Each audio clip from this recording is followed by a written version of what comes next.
भारत के समुद्री इतिहास में वैसे तो कई युद्ध लड़े गए, मगर उनमें से अगर किसी एक वारदात ने साहस और बलिदान की अमिट छाप छोड़ी है तो वो है INS खुखरी। साल था 1971। भारत और पाकिस्तान के बीच युद्ध छिड़ चुका था।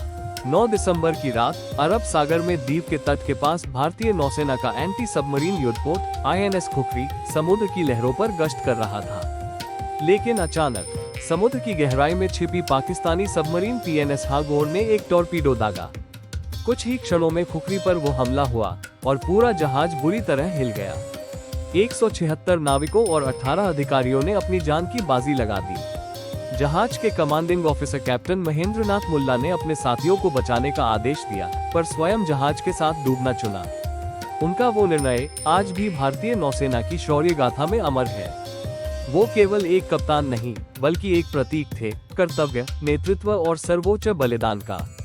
आजादी के बाद आज तक भारतीय नौसेना ने युद्ध में पहला और आखिरी जहाज खुखरी खोया था, जिसके बाद आज तक कभी भारत ने युद्ध में नौसेना का एक भी जहाज नहीं गंवाया।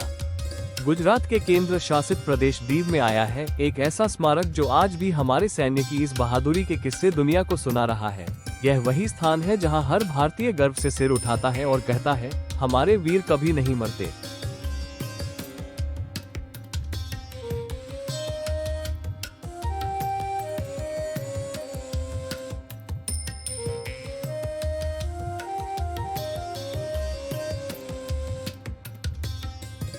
लेकिन खुखरी की कहानी यहीं खत्म नहीं हुई।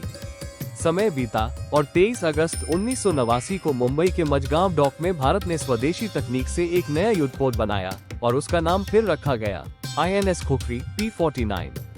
यह नई खुखरी 32 वर्षों तक देश की समुद्री सीमाओं की रक्षा करती रही, भारतीय नौसेना की शान बनकर। 23 दिसंबर 2021 को इसे सम्मान पूर्वक डिकमीशन किया गया। इसके बाद 2022 में इसे द्वीप प्रशासन को सौंपा गया, जहां आज यह एक जहाज एक संग्रहालय के रूप में खड़ा है।